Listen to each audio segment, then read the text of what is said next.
নমস্কার বন্ধুরা, তৃষ্ণা রান্নাঘরে আপনাদের সকলকে স্বাগত জানাই। পুঁই পাতার বড়া, মুচমুচে এই বড়া গরম ভাতের সাথে অথবা ডালের সাথে খেতে কিন্তু খুবই ভালো লাগে। চায়ের সঙ্গেও কিন্তু অনায়াসেই আপনারা খেতে পারেন। আমার আজকের রেসিপি পুঁই পাতার বড়া। তো চলুন শুরু করি। পুঁই পাতার বড়ার জন্য লাগবে একটু বড় সাইজের পুঁই পাতা।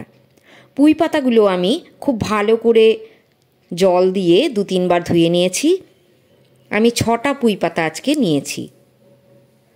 এই কাঁচের বাটিটায় 2 টেবিল চামচ পোস্ত, 4টে কাঁচা লঙ্কা আর সামান্য লবণ দিয়ে বেটে নিয়েছি। 6টা বড় সাইজের পাতার জন্য এই পরিমাণ বাটাটাই যথেষ্ট। এবারে একটা ব্যাটার আমি তৈরি করে নেব। এই বাটিটায় নিয়ে নিলাম 1 কাপ চালের গুঁড়ো, ওজনে 150 গ্রাম হবে। 2 চামচ বেসন দিলাম, 1/2 চামচ হলুদ গুঁড়ো, স্বাদ মতো লবণ দিয়ে দিলাম। 1 চামচ দিচ্ছি লাল লঙ্কা গুঁড়ো ঝালের জন্য, আর 1/2 চামচ কালো জিরে দিয়ে দিলাম। শুকনো অবস্থায় একটু মিশিয়ে নিতে হবে। এবারে অল্প অল্প জল দিয়ে ব্যাটারটা তৈরি করে ফেলুন। একবারে জল না দেওয়াই ভালো।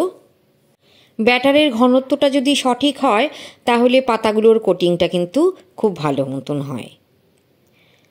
তো অল্প অল্প জল দিন আর ফেটাতে থাকুন।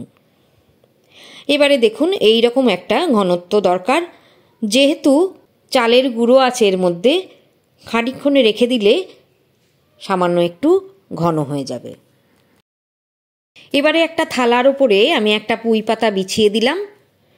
চামচে করে 1 চামচ পোস্ত বাটা নিয়ে সমস্ত পুঁই পাতার মধ্যে মাখিয়ে নিতে হবে। দেখুন পাতাটায় আমার পোস্ত বাটাটা মাখানো হয়ে গেছে। এবারে এইরকমভাবে ফোল্ড করে নিতে হবে। একটা হয়ে গেল, আমি আরও একটা পাতায় পোস্ত বাটা মাখিয়ে নিচ্ছি। সমস্ত পাতাটায় দেখুন মাখানো হয়ে গেছে। আমি আবারও ফোল্ড করে রেখে দিচ্ছি। এইভাবে 6টা পাতায় আমি পোস্ত বাটা দিয়ে মাখিয়ে এইভাবে ভাঁজ করে রেখে দিয়েছি।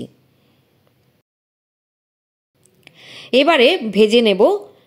ব্যাটারটার মধ্যে একটা ফোল্ড করা পুঁই পাতা নিয়ে ভালো করে কোট করে নিতে হবে। খুব ভালো করে কোট করা হয়ে গেলে তেলের ওপর ছেড়ে দিন। তেলটা খুব ভালো করে গরম করে নিতে হবে, আর আঁচটা এই সময়ে লো টু মিডিয়ামে রেখে ভাজবেন। একদিকটা মুচমুচে করে ভাজা হলে উল্টে দেবেন। যদি হাই হিটে ভাজেন তাহলে ওপরটা তাড়াতাড়ি পুড়ে যাবে বা ভাজা হয়ে যাবে, আর ভেতরটা কিন্তু নরম হয়ে থাকবে। তাই লো টু মিডিয়ামেই ভাজার চেষ্টা করবেন।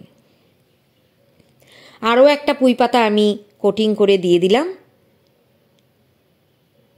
এটাও আমি মুচমুচে করে ডিপ গোল্ডেন কালার হয়ে গেলে তুলে নিচ্ছি। তো সব কটা পাতাই আমি এইভাবে ভেজে নিয়েছি। নতুনত্বের স্বাদ পেতে এই পুঁই পাতার বড়া একদিন করে দেখবেন, বেশ ভালো লাগবে। বাড়িতেই সমস্ত উপকরণ আছে, শুধু তৈরি করার অপেক্ষা। তো কেমন লাগলো আজকের রেসিপি জানাবেন। যদি ইউটিউবে দেখেন তাহলে চ্যানেলটা নতুন বন্ধু যারা তারা সাবস্ক্রাইব করে নিন, আর যারা পেজে দেখছেন তাদেরকে বলবো চ্যানেলটা ফলো করার জন্য। আমি আবারও আসবো অন্য কোনো ভিডিও নিয়ে। ভালো থাকবেন, সুস্থ থাকবেন।